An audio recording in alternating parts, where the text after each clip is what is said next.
Hello everyone. We have another unboxing. I'm going to do Fairy Fencer F today. If you have a very, very good long-term memory, you may recall that I covered this game before, roughly 3 years ago. You can find the video in my archives going quite a way back. I looked at the game at the time together with Idea Factory artwork in particular. And the version of the game Fairy Fencer that released back then that I looked at was Advent Dark Force, based on the original PS3 game, which they then brought to the PS4 with many updates, improvements, etc.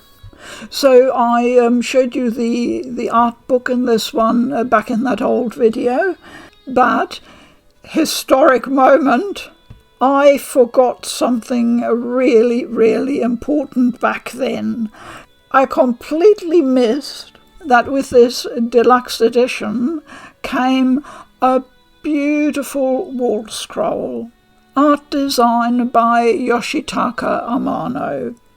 So I'll just show you a picture of the wall scroll because it's hanging on our wall in the hallway and is a bit tricky to take off. So there's the photo. Now the actual artwork for the Fairy Fencer game was done by Tsunako. You probably realise that I really like Tsunako's artwork. We've also seen it in other games by Idea Factory. I'm looking forward to having a look at the art book in this very new edition. I cannot find any information as to whether new characters were also done by Tsunako or somebody else. We may not find out, but I'm kind of curious. So this is the game. Fairy Fencer F, Refrain, Chord. Chord already indicates a musical connection, and we'll come to that in a moment. A big thank you to Idea Factory International, who sent me this box, which explains why I have the US edition. We'll do what I usually do is with the trusty old cheese knife. I'll get the cellophane off. So my history with Fairy Fencer F goes all the way back to the PS3.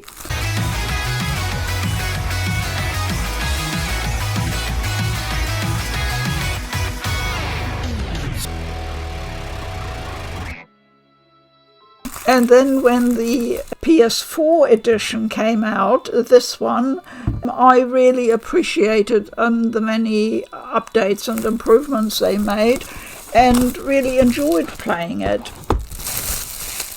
I tend to think of Fairy Fencer F as, next to the Neptunia series, one of the highlights in the catalogue by Idea Factory. The original concept of Fairy Fencer at the time, back then, I thought was really inventive and just something different. And I still think that the basic idea behind the gameplay is a sound one. Here is some easy combat in the dungeon, showing the use of skills. Note the PS3 graphics, which do look a bit fuzzy to our eyes nowadays. That was nothing. Let's have a look at the menu, which does look a bit more old-fashioned and slightly cumbersome, but honestly it gets the job done once you learn your way around it. The new menu system in Refrain Chord is of course a lot more streamlined and cleaner and modern looking. It is incredibly important in the original Fairy Fencer F to keep upgrading your skills whenever you've accumulated some points, even do it while in dungeons, because the game demands very thorough grinding. Bosses can be a real challenge, like this early one. Executing shooting flash.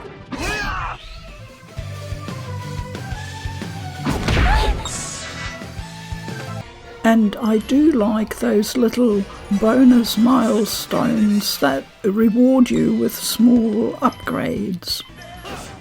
I think you'll recognise this dungeon combat system if you've ever played Hyperdimension Neptunia. I obtained a new fairy from that boss battle. Fairies have very much their own personalities and will sometimes give you little gifts. This is all carried over into the new game. As is usual in JRPGs, at the pub you can accept quests from the townsfolk and that way grind a bit more while getting some extra money and loot. Tomoe's shop is still very much the same in the new game as well. Even many of the items are the same.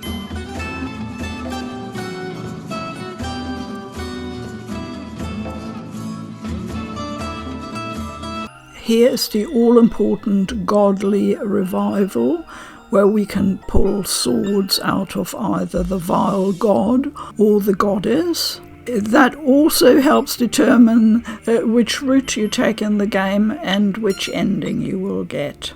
I think this feature may have been cut in Refrain Chord. I'm now in chapter 6 and it's nowhere to be found.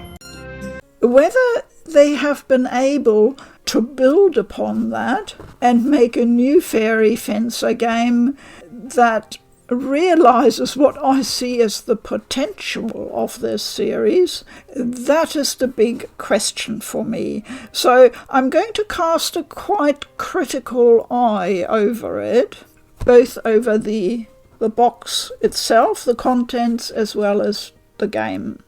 Now, I've done quite a few unboxings of Idea Factory editions over the years, and I've always been impressed with their attention to quality and design while keeping it within a price range that is not too extravagant. We all know, and I've commented about this before, that the conditions for production of limited editions and special merchandise, etc., has become a lot more difficult over the last 3 years. We have seen the effect of that. I have at times been, as you know if you watch my videos, been a bit disappointed with how things are going. So let's see what we have here. Now, the box design is kept in a matte or semi-matte style. It looks very nice, I think. There are little butterfly designs around the edge of the box.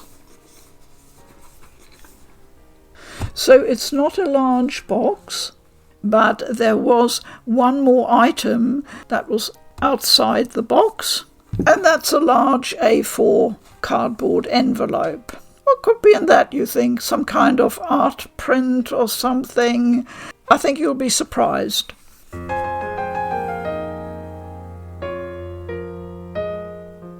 Yes, sheet music. The score for 2 of the main songs or themes in the game. I think this is a really nice, almost retro touch. I don't know whether a lot of people still read and use sheet music. We certainly do in our household because you may know, but Poodle Pa is extremely musical. So we have just 2 songs in here. And the first one is, of course, the theme song for the game, Notes of Faith. And all I can say is it's an unusual touch. I haven't got any other limited edition that has any music score, sheet music in it. I always appreciate it if publishers try to do something just a bit different. And music is extremely important in this game, as you will see once I show you the details. So it actually makes sense. Rather than having yet another acrylic standee, I'm really happy with this. Now, another thing Idea Factory are quite well known for, at least among people who collect their editions, who are into this stuff, are the Steelbooks. They do really nice ones, and they specialise in a particular size, which I would call an XL for the PS4 and PS5 versions. So I'm intrigued to see what they've done for the Switch.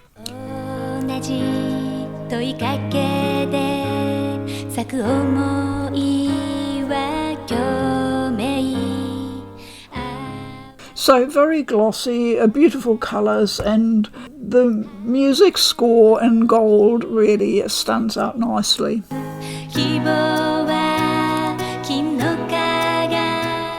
So if you look at the size, you can see the Steelbook is just a tiny bit larger than the standard case. This is the spine.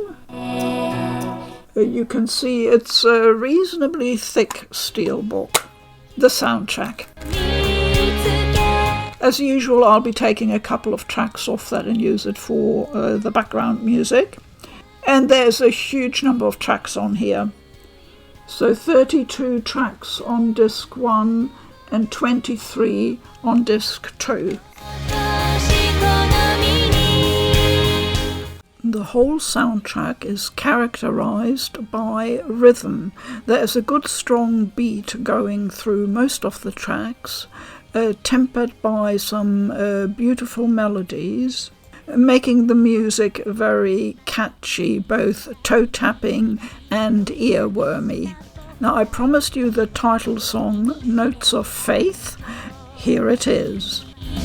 歌は世界刻む張りかけた真実がいつか重なるその日を待ってる奇跡呼ぶ花よ戦場を舞う剣よ伸び寄せた祈りよ導け光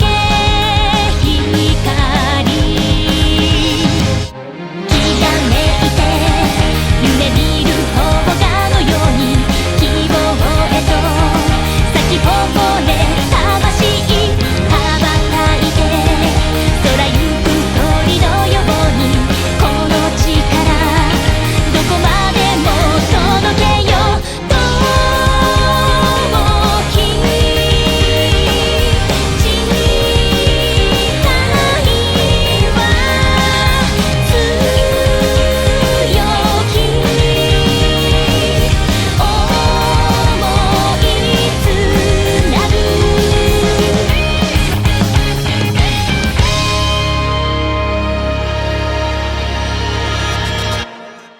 And here's the artbook. Now this is probably going to be unfair, but I might just compare it with the one from the previous edition, which is an absolutely beautiful art book with 56 pages and gorgeous, gorgeous colour print. So this book is not glossy on the outside like that one, it is matte. A very stylish design on the cover.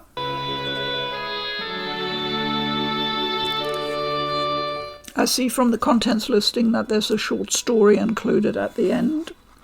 So these are the two main partners in the story, Fang and Erin.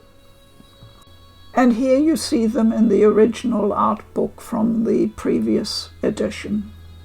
Now you're asking, why are there so many editions of this game?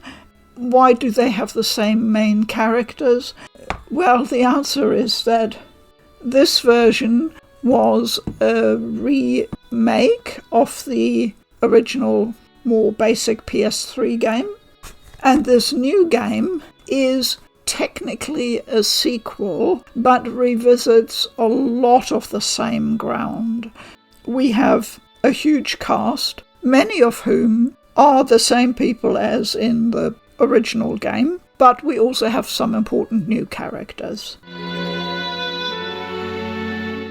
Tiara is another highly important character from the original game, and Fleur is a new character, a very important one because she is a so-called muse. She doesn't fight, she works entirely with music as a support mechanism for the team. Now, this idea of having a songstress muse who influences what happens on the battlefield is not entirely new. You may have come across it in a couple of other Japanese games, I reckon. I certainly have. And it can be a tricky one to implement, I think, because if you don't have a convergence between the actual combat, what happens on the field, and the music tying in with that, it can get awkward. I remember there was one JRPG called Stellar Glow that featured this type of music mechanism. Harley, Sherman and Galdo return from the original game. No, that's not a spoiler at all, because you meet all these people within the first hour of the game. I was really surprised when I started up the game that suddenly there was the old crew. They were all back again, but in a slightly different situation. Although I had to laugh because it starts out exactly like the original game, with Fang in prison because of something stupid he's done and getting incredibly hungry. So it's a bit of an in-joke, I suppose, in a way that made me feel right at home, so to speak. But on the other hand, it made me a bit worried because I thought, okay, but are we going to have anything actually different? Is the story going to be different? I can't really comment on that too much because I have played 7 hours so far and I'm in chapter 5, so I can sort of begin to see where things might be going. But as to the storyline, it is pretty similar to the original one, but where it might be going is not totally clear at this stage. As you can see, there are pages upon pages of characters. So I would say it is possible that some people might feel a bit overwhelmed in the beginning, thinking, if you haven't played the original game, you might be wondering, who are all these people? What's going on? They do explain things, but it's not your usual slow introduction of getting one new party member and then another. No, this story is constructed so far along the lines of you'll be given suddenly from battle to battle a new character to include in your party.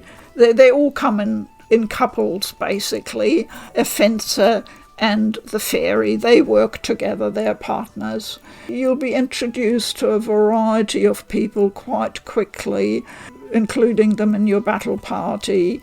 This is only really possible because of the very different approach they've taken to this fairy fencer game as opposed to the original one. Idea Factory always put a lot of work into their concept designs. I always find them really interesting. And what's called a fun little side story at the end. There's a total of 36 pages. And while the print quality is good and everything looks very appealing, nicely laid out with a little bit of information, I do notice that the original art book has a clarity to the print design that shows me every tiny detail. So as you can see, a design between the sheet music and the Artbook is integrated. There are echoes of the same design on both. The style matches. So the game itself, this is where it gets really interesting. I will show you a few screenshots and some very short video clips to illustrate.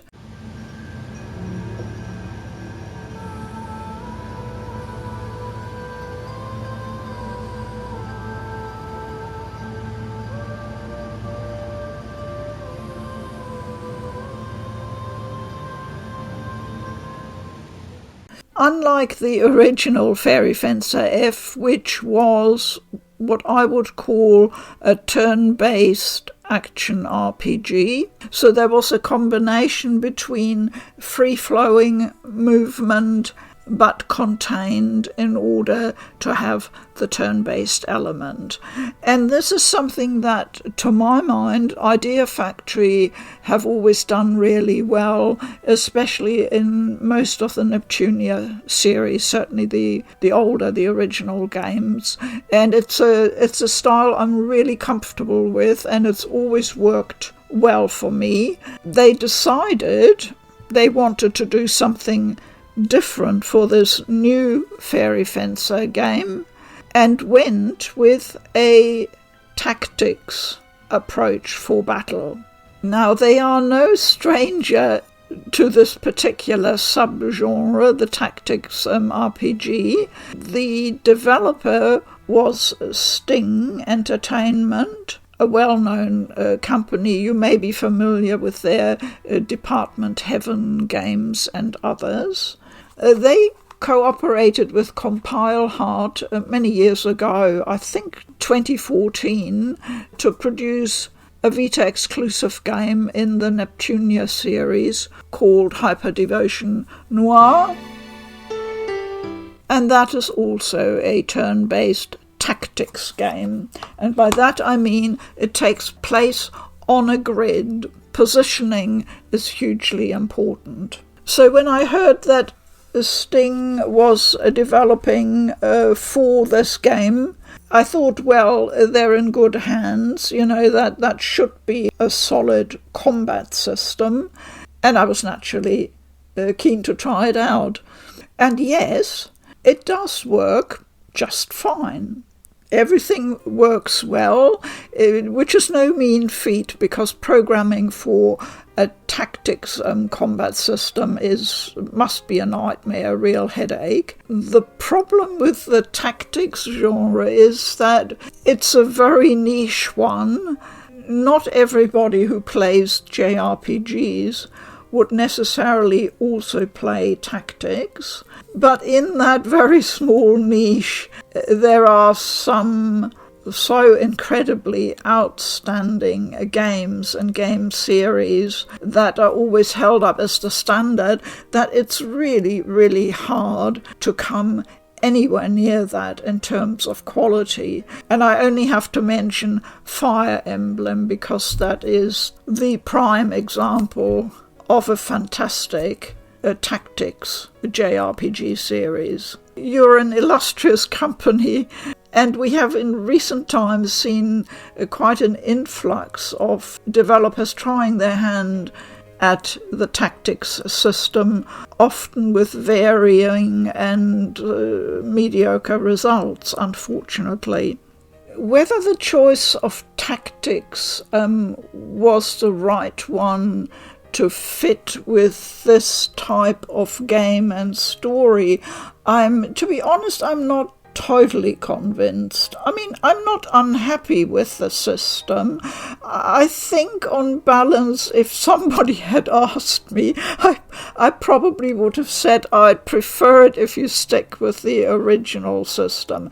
But such is the pressure nowadays from reviewers and the public. They're always saying, there's got to be innovation, there's got to be something new, something different. I think this might be sometimes chasing a chimera, really. What's wrong with doing what you've done before, but doing it really, really well and maybe even better than before. I don't have a problem with that. So I sometimes get the feeling like developers and publishers are sort of under the pump to constantly show that they're innovating, and there's only so much room for innovation. It's sometimes better to focus on what you know best and what you're really good at. So the result of having the tactics and battle system on a grid map is that they opted to do it by only showing us the dungeon as a backdrop. In the original game, you're running freely through a physical dungeon itself. And that's one of the things I always enjoy about JRPGs, is the exploration. Even if it's just a boring old dungeon, you've still got to check out every corner and finding stuff. You know, it's part of the game and part of the enjoyment. I had a wee bit of consternation when I realised that I wasn't gonna be let loose in any dungeon. That was a slight disappointment to me. It is the result of this shift towards a different battle system and an emphasis on a very large cast. They all have lots of interactions. The focus, as in most Idea Factory games, which are referred to by the general public usually as anime games. So you expect a certain type of dialogue, of interaction, lots of banter, humour, just a strange slice of life, I suppose. You're getting that in spades here.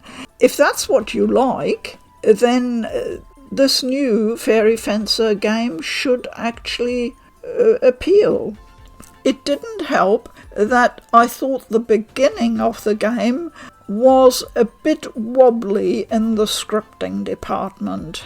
It just felt a bit bland. The attempts at jokes fell pretty flat.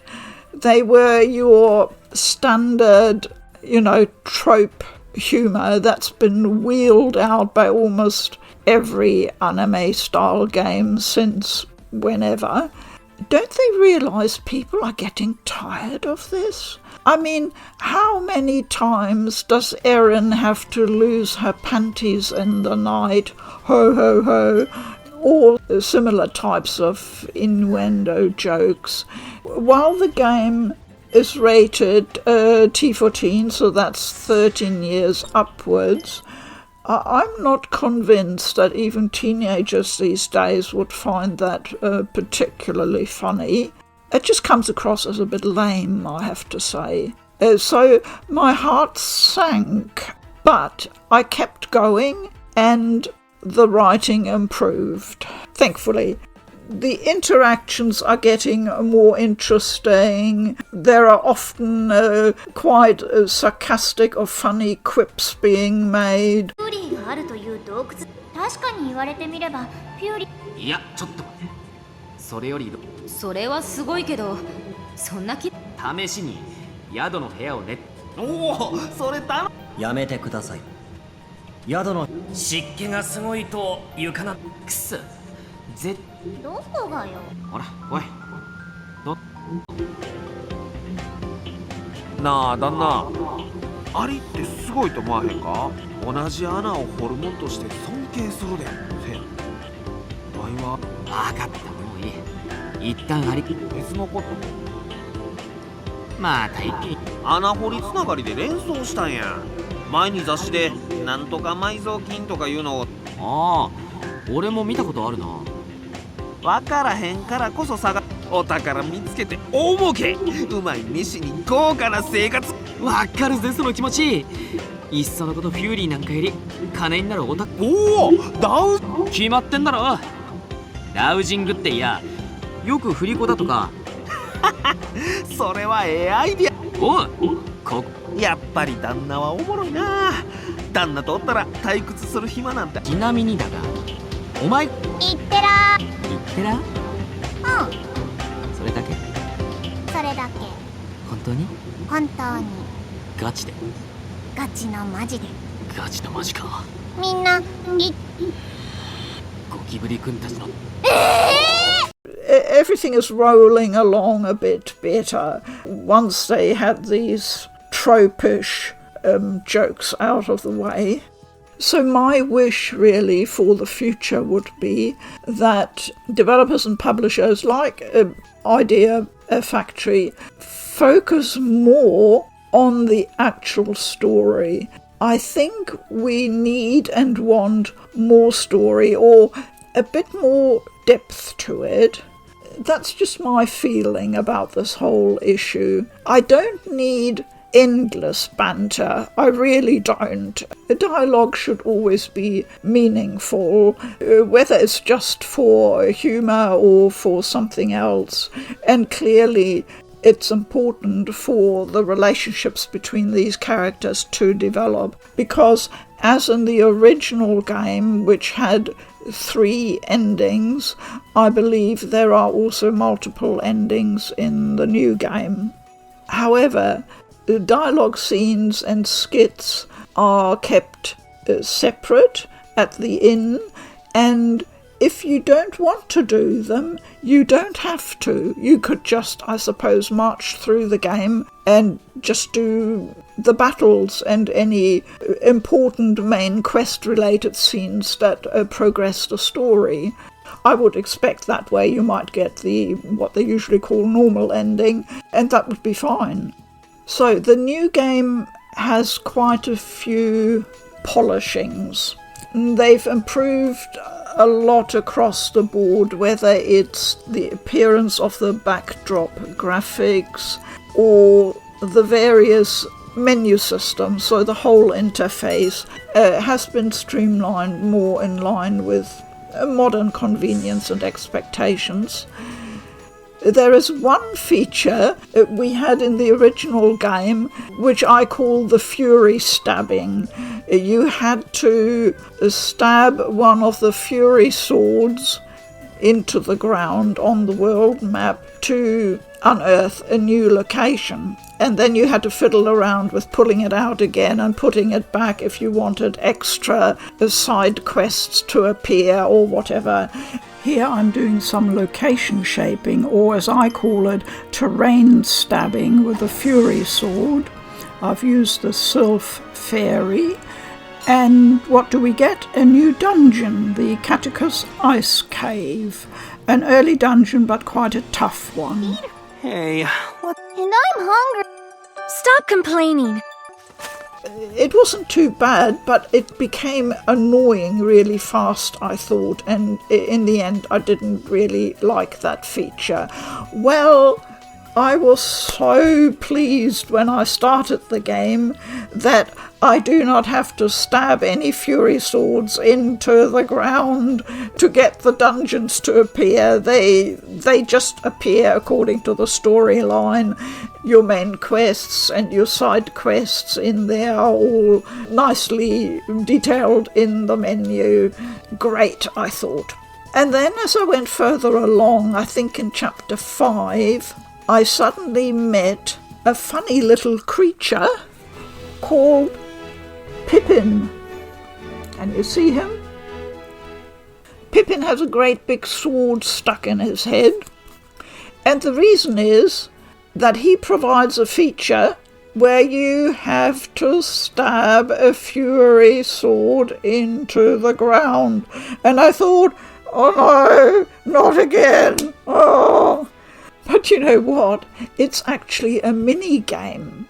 On a little sort of tiled map, you can stab the sword and there is loot. And that's how you get a lot of stuff you wouldn't otherwise get. And you know what? It's actually quite fun. I'm enjoying it. Probably because I feel a bit deprived because there are no dungeons where I can run around and find some loot. So Pippin saves the day by providing some extra loot in an enjoyable form, and I can stab away without feeling annoyed by it. So I had to laugh about that, yes. Here's location shaping, but as a mini game. Woohoo! Select your fairy and then start stabbing. There are some more rules to the game which are being explained. You can check the discovery chance and chain chance and accordingly make your decision. And I stabbed my first one, got a pebble and some other really useful stuff. But we can keep going, and who knows what we'll find. Every square contains treasure. This is so playing to my obsessive-compulsive inclinations. And we start a chain. This sounds promising. And the item types seem to be improving in quality. Yep, we keep going. And there are missions you can clear. Oh, this is beautiful. I'm loving it. This is a great mini-game. Yes, play this very often. And we start another chain. Just keep going. I don't know how to stop anymore. This was my first attempt, so I'm feeling quite pleased with how it's going. Obviously, I should be able to finesse it a bit more. And we've run out of fury gauge. But this was a good treasure hunting session. That is an example of, I don't know who thought that up, but that's a really nice example of something additional that most people might say, oh no, what's that? Another useless mini game. And I think it actually works well within the game, and it's fun. Yeah, great.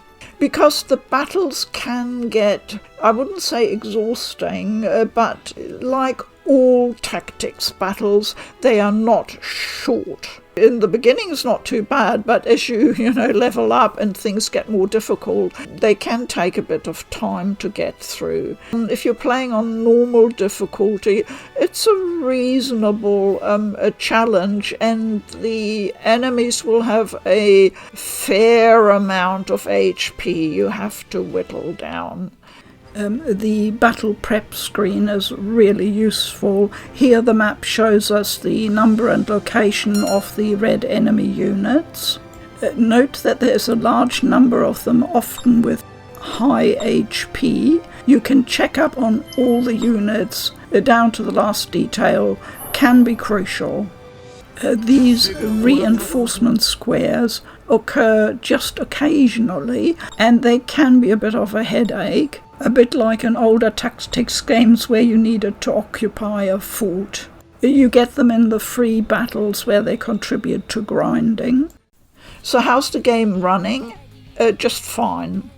I have no issues whatsoever playing on my PlayStation 4 Pro. I haven't checked it on the old original PlayStation, but I'd be surprised if there were any issues. There's always a bit of a question mark, of course, over any Switch game where things become crowded and there's a lot of battle effects, etc. We know that performance can suffer a bit. I can't give you any answer to that question because I only played a little bit on the Switch. The box only arrived the other day, so I haven't had much opportunity. And while in the beginning I noticed no problem whatsoever, it runs smoothly. It is possible that in later stages with very crowded a battle map, the effects, especially the muses with their overlapping music, this terrain shot shows you how very busy the map can get and how difficult it gets with two overlapping song effects to move units. Might get a bit much. I've heard the odd reviewer mention that they've had stutterings and slowdowns. Others said they were fine, so I can't give you my own experience as yet on that point, I'm afraid. One issue I've always had with Idea Factory games over the years was their tutorial system, and I've said so before. Their tutorials used to be walls of text, and you often had to dive into the help files to figure out, how to do stuff. And it wasn't terribly well explained. It was just an exposition dump, really. I'm happy to report that I really, really noticed a difference with this new game, especially with the introduction of the tactics system. I suppose they're expecting that maybe there will be quite a number of people who haven't played tactics before and need to be introduced to it. They've done a really good, straightforward, to the point, step-by-step, context-sensitive tutorial guiding you into the system, so that I would say if anyone is a complete beginner with the tactics genre, this is a great introduction. It's really nicely done, the tutorial. It doesn't overstay its welcome either. It just tells you what you need to know. So this is the beginning tutorial, showing you the basics of unit movement, like in practically all tactics games, Fire Emblem or any others. You have blue and red squares indicating where you can move and where your enemies are. Now this is where the interesting difference is with the song effect, which has to be detailed on the ground so you can see what area's covered. And there we are, and you can see straight away it poses a bit of a problem, which I will talk about more later. Voice acting. The voice acting has always been pretty good, in my opinion, with Idea Factory games.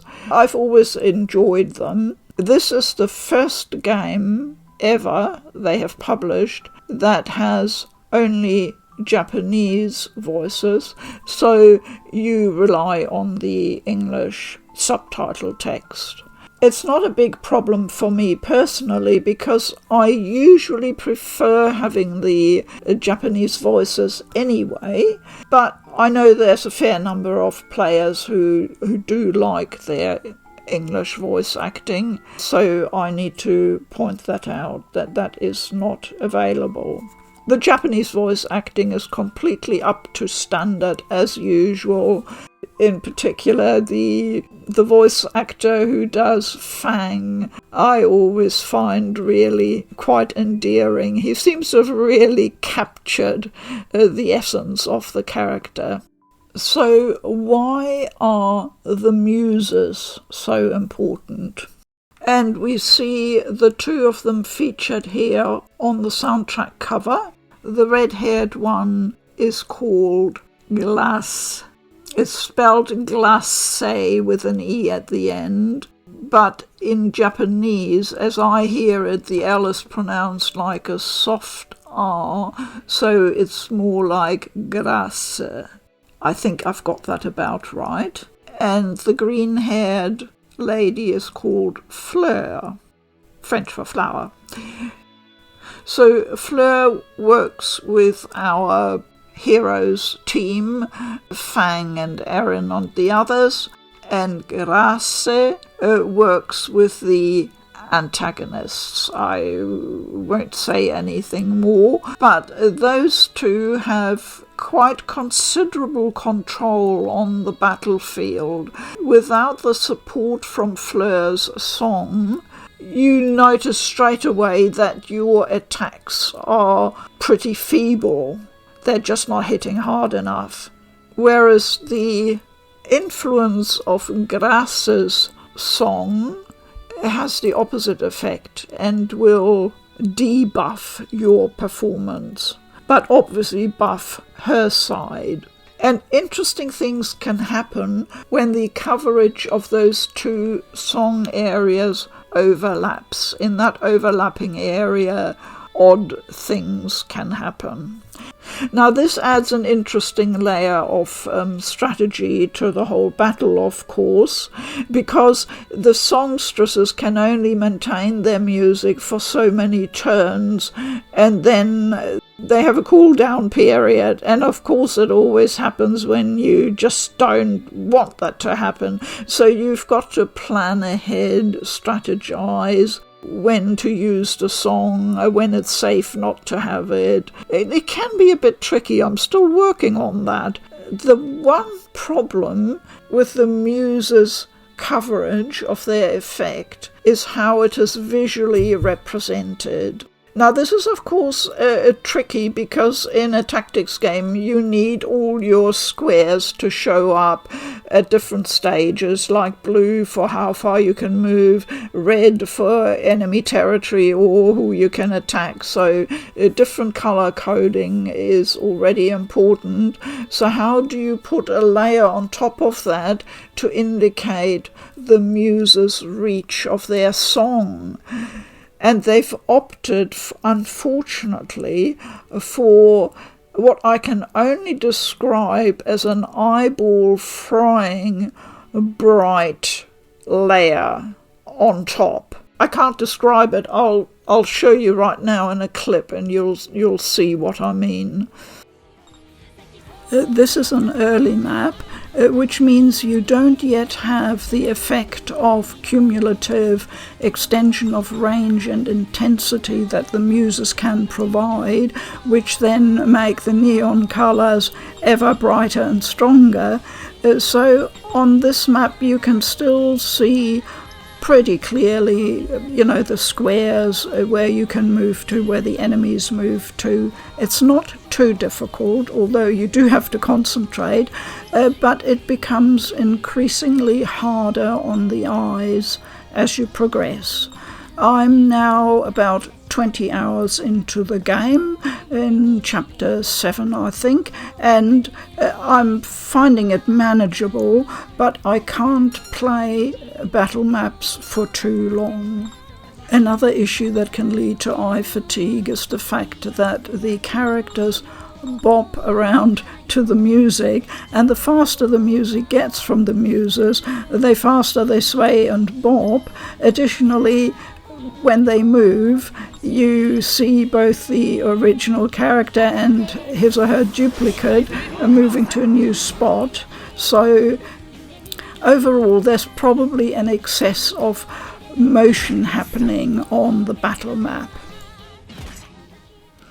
The problem is it is so glaring and bright, it almost obliterates everything else. It becomes harder to see who is doing what. I'm constantly shifting the camera around to see if I can get a better angle. It makes it more awkward. I really would have preferred it if they had maybe tried something like what you get in Fire Emblem for certain extra features or visual representation.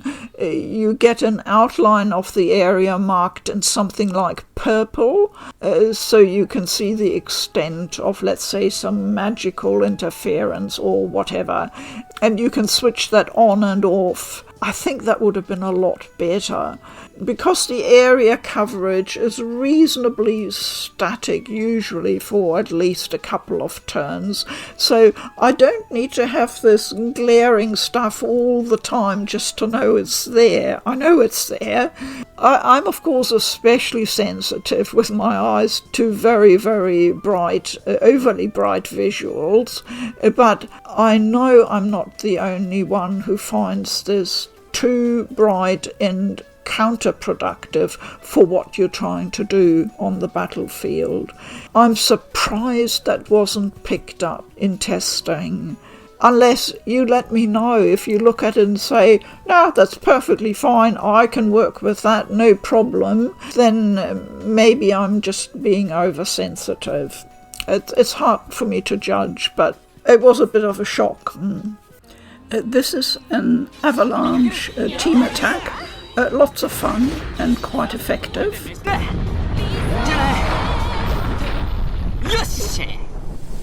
And look, there we got sail again. He's had a bit of a makeover since the PS3 days.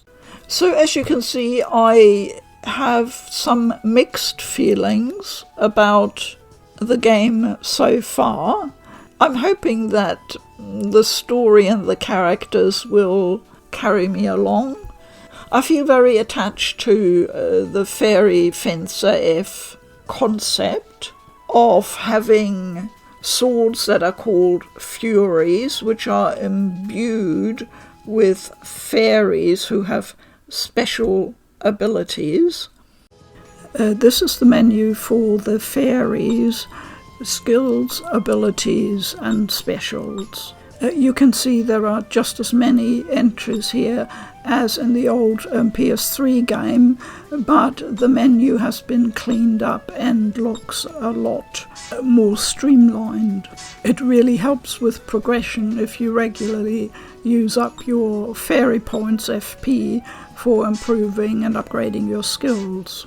And how our heroes have to go out and try and find all these furies for several purposes, one of them being to get back Erin's memories, but also for other reasons. It's always appealed to me. I thought it's a good concept and it works well on the whole, but I think they could do even more with it. I know that's a bit like killing with kindness, but that's how I feel about it. Because Fairy Fencer F means a lot to me, I would like it to be as good as possible, or maybe even better than in my imagination. I'm happy with the limited edition. I think they've managed to keep up the quality remarkably well in what can only be called difficult times.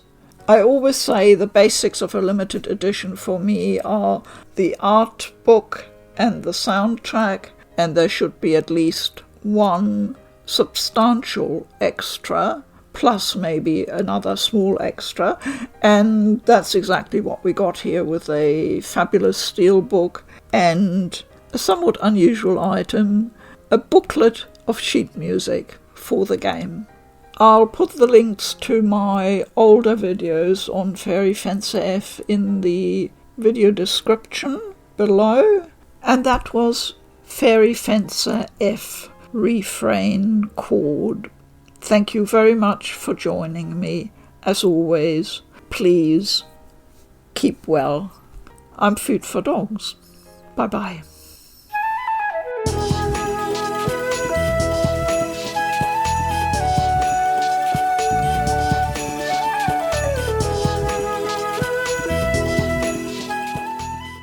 This is an outtake demonstrating how easy it is to demolish a box when you mistakenly think you can either jump on it or attack an enemy.